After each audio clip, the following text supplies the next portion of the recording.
We don't usually associate El Salvador, a small developing nation in Central America, better known for gang violence and children fleeing to the U.S. border, with cutting-edge educational reform programs. After all, it is a country that has only recently made public education accessible to its largely poor and rural population, and its schools are pretty much just like ours, with an emphasis on test-driven curriculum and classroom-centered teaching techniques. So why did I think it was a good place to try out a new, community-focused way of learning rather than in my own country, the United States? Because, despite all this, 20 minutes into my meeting with the Minister of Education, he said, "Let's do it. It's where we want to be. It can help solve many of the problems we face."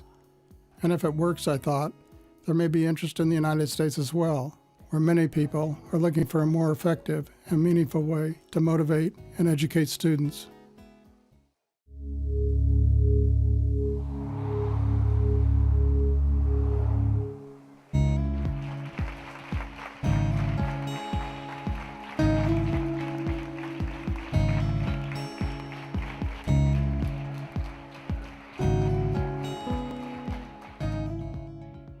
I want to talk to you about a new way of learning that a few schools in the United States are using, but that I think will be very effective here in El Salvador in getting you more interested, more involved in your education. Many of you live in neighborhoods or communities where there are many problems that you're asked to forget about when you come to school. So you have these problems at home, or you have these problems in your neighborhoods, and you have these problems in your communities, but they're often not part of what goes on in the classroom. You're asked to often learn how to do arithmetic, how to read, how to write, but it might not have any relationship at all to these issues that you think about all the time. What if you make the issues that you face in the community part of what you study at school? You're motivated, you feel you have to come to school, because if you don't come to school, you won't be able to solve these problems.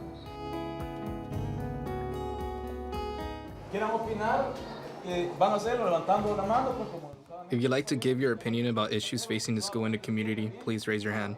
There are many kids in this school, and the school is too small.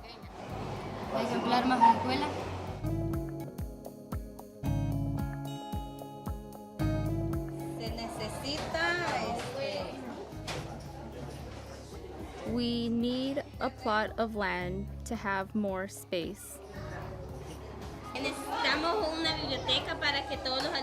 We need a library so all the students can use it to learn about different subjects and be able to read books there. We need a room and more computers for computing classes so the teacher and the students don't have to all be gathering around one computer.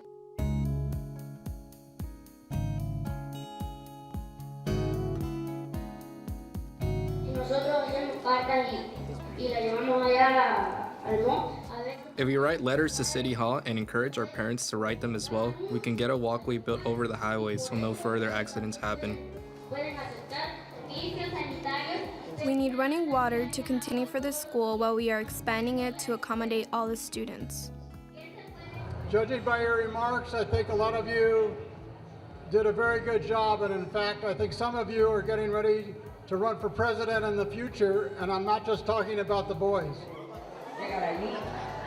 What I want you to do between now and next week when we return is I want you to come up with some questions you're going to ask your parents and ask your neighbors at your houses what they think are problems and solutions. Then what we're going to do is you come back to your class, and each class is going to make a list of what the parents said, what the neighbors said, and what you said.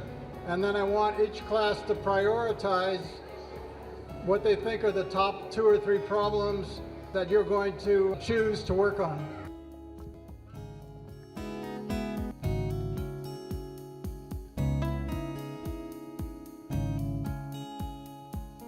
So thank you for having us come to your school to present you with a new and exciting curriculum. A curriculum that has you learn math, writing, reading, science by helping solve problems in your community.